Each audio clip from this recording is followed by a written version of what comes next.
napasnya panjang itu kira-kira diapain ke balon? Tiup. Tiupnya dikit apa banyak? Banyak. Makin banyak, makin itu ya lama. Maka napas juga begitu. Kita ini biasa napas cuma 10%. Nah itu. Tapi Ustaz Muhammad kok badannya langsung kembung. Langsung jadi hulk gitu kan. Itu Ustaz Muhammad tuh. Nah jadi ambil napas banyak-banyaknya. Coba ulang lagi siratal ladzina 1, 2, 3.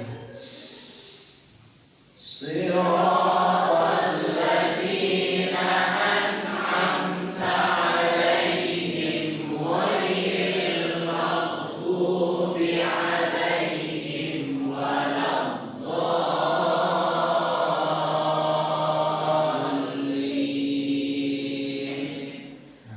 Mendingan ya Bu ya. Jadi ngambil napas yang panjang. Latihannya bagaimana biar rongga dada kita banyak ya, tankinya makin besar. Ibarat mobil itu Land Cruiser. Wah, mobilnya itu di bawah ada tangki, di mana ada tangki, total itu Land Cruiser itu 145 liter satu mobil ya. Karena dia biasa off-road kok. Waduh, medan-medan yang jarang ketemu pom bensin. Nah itu Land Cruiser yang baru juga. Nah, caranya bagaimana supaya rongga kita itu terbiasa napas panjang? Nah itu kalau Ustaz Muhammad, karena saya dulu belajarnya dari Ustaz Muhammad ya di Asyikia dulu saya belajar langsung dari beliau, dari Ustaz Imran Rosadi dan lain sebagainya. Lama kan belajar dengan beliau itu. Caranya ambil napas, lari. Ya lari kan ini kok jadi kan. Itu lari berapa langkah? 20 langkah. Dah pas. Lalu ambil lagi, lari lagi 25 langkah. Nah, lama-lama rongga makin gede tuh. Udah, lari lagi, ambil napas lagi 30 langkah. Gitu kan? Lama-lama 50 langkah. Maka semua Muhammad itu lari, dia sering berlari. Tapi sambil nahan napas. Jadi rongganya udah biasa menyimpan banyak napas, gitu ya. Maka napasnya jadi sangat panjang. Nah ini tips yang pertama aja tadi udah berhasil ya. Lebih enak ya napas kita ya. Ternyata masih ada sisa. Yang kedua, kalau balon pengen suaranya panjang itu apa? Diapain kira-kira? Tadi kita niupnya udah banyak ya. Ditahan ya. Artinya seefisien mungkin gitu ya. Kalau di mode mobil itu ada sport, ada normal, ada eco. Nah itu ya. Ini mode eco ya. Berarti jangan udah banyak tapi nah itu sebentar. Nah gitu ya. Maksudnya apa? Kita pemasukan sebesar-besarnya, pengeluaran sekecil-kecilnya. Itu prinsip ekonomi ya. Maka napas juga gitu. Qad sami'a Allahu qawlan lati tujadilu. Ya, sebentar juga habis itu. Ya Allah. Jadi meskipun kata-kata orang Jawa gitu ya Pak Widodo ya, tapi harus hemat.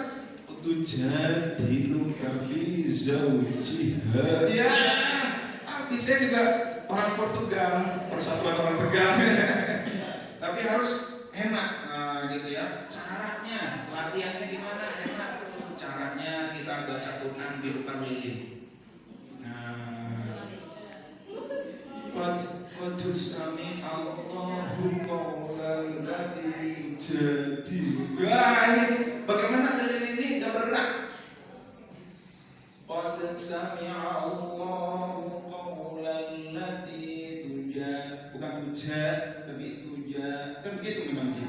Tujadiluka fi zawjiha wa tashtaki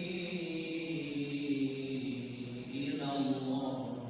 Nah itu ya, tujadiluka fi. Habis lah.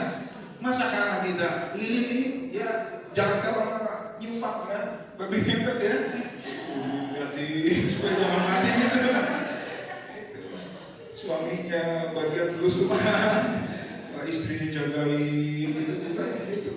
Nah ini juga baca Quran juga begitu. Coba di depan lilin, lihat kita kalau lilinnya gini-gini terus berarti gak efisien tuh. Ya, cara menahannya itu makhorijul huruf itu efisien, bukan ja tapi ya.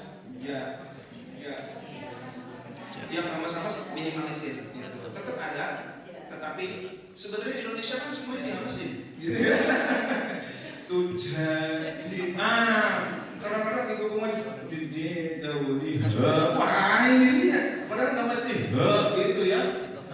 Itu ibaratnya yang lain nilainya 6 giliran 9 gitu ya. Itu boros sebenarnya. Itu bukan yang bagus.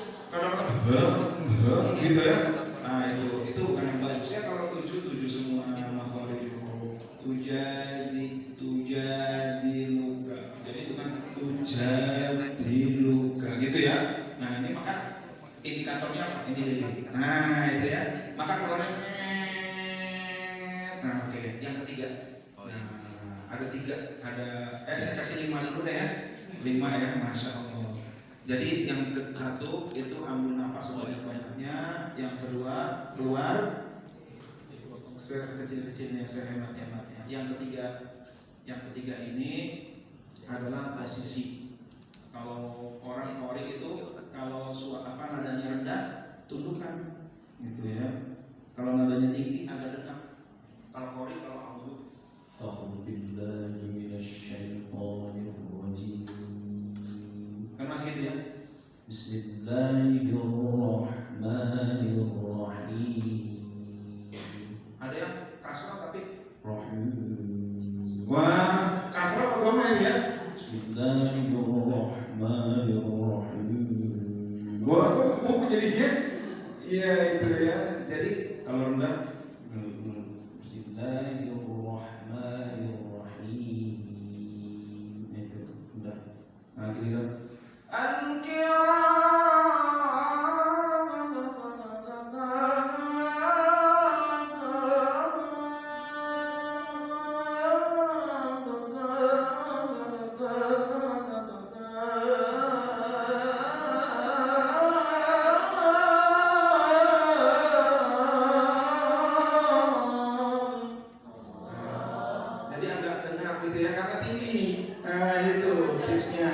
posisi ya. Itu mantan qori. Sekarang saya udah gak pernah jadi qori lagi karena sering ceramah. Jadi itu baru berapa tuh? 3 ya. Yang keempat apa ya? Ustaz Todi ya? Yang tegak. Oh tegak. Oh iya. Jadi kalau baca Quran ini posisi sempurna. Jadi posisi sempurna itu kalau duduk ya duduknya yang tegak gitu ya. Maka qori-qori itu harus tegak tuh. Jangan gitu ya, jangan begitu, harus tegak ya. Lalu juga jangan miring.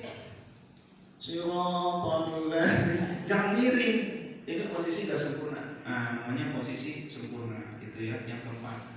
Yang kelima itu adalah kalau napas dibanyakin gak cukup, diefisienkan gak cukup. Tapi ini kayaknya kalau udah 2 ini aja udah cukup tuh. Yang ketiga udah tunduk tingginya masih gak cukup juga, udah posisi sempurna gak cukup juga. Akhirnya yang kelima adalah temponya dikurangin gitu ya. Jadi kita mengenal diri gitu.